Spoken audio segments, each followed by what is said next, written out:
something I've been wanting to discuss, and I'm gonna go through this, and it is the fact that the term butt wink, because I just dealt with this in the clinic the other day when I was coaching a client, but that the term that butt wink has become so over pathologized in the world of online training and PT.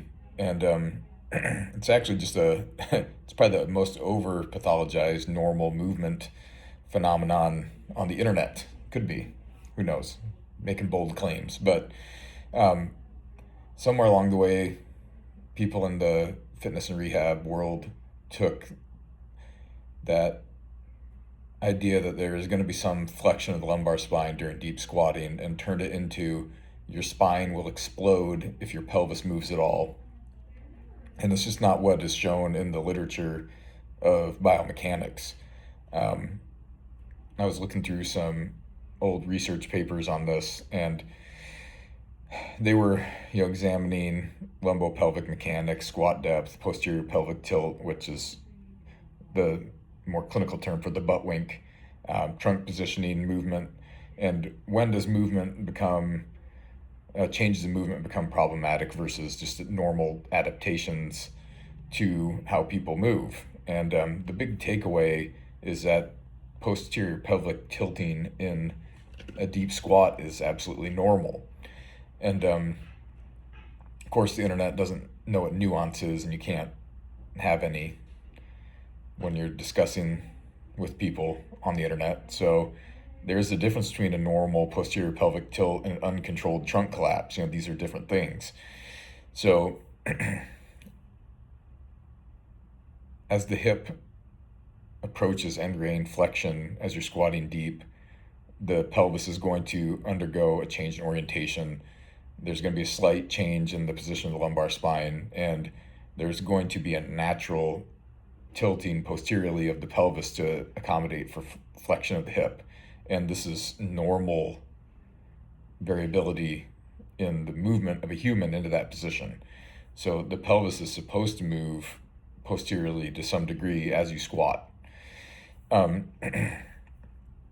So there's a difference between a concern around posterior pelvic tilting and a concern around how the entire system is behaving while it's loaded.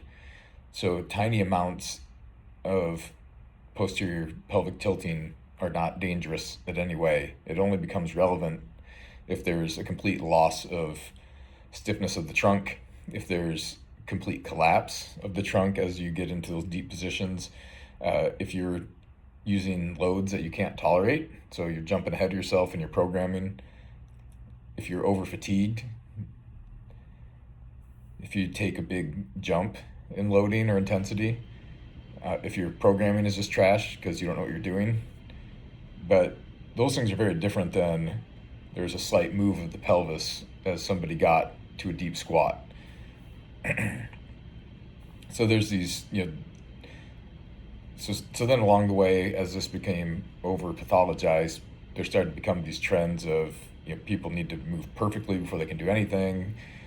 There's almost robotic in nature as they do stuff, but that's not how people move. The spine moves, the pelvis moves, the rib cage moves. All these things move as the system moves while it's being loaded.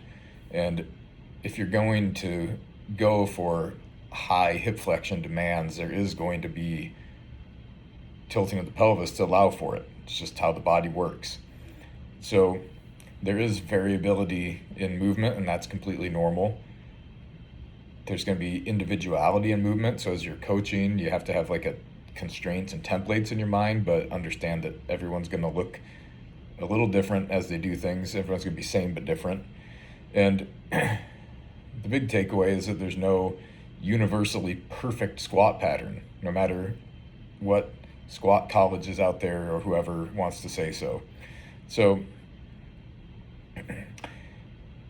the deep squat only becomes concerning when we have aggressive collapse of the lumbar spine, when we have complete loss of control of the trunk, when the person doesn't know how to stay braced under loading and they can't handle it. If they're getting an escalation of pain, then we should look at what's happening. Fatigue will create compensation, so making sure people aren't overtired.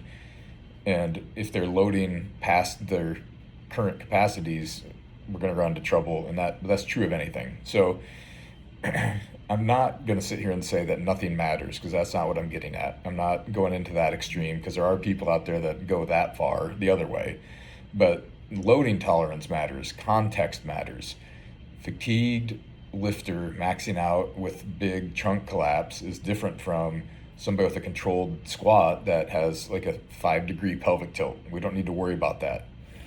So unfortunately, many people on the internet, many coaches in lots of industries, many therapists in lots of industries treat any lumbar flexion as a structural catastrophe.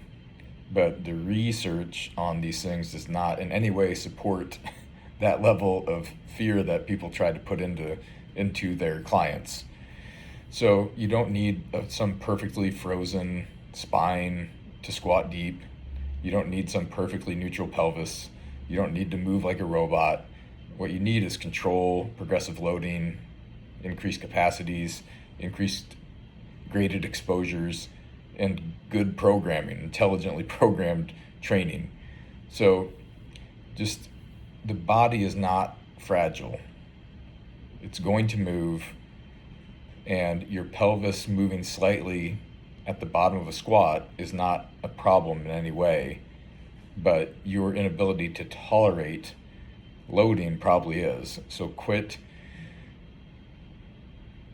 obsessing over slight variations in movement that are perfectly normal to what you're trying to do, and just work on quality programming, increasing load over time, and making yourself resilient.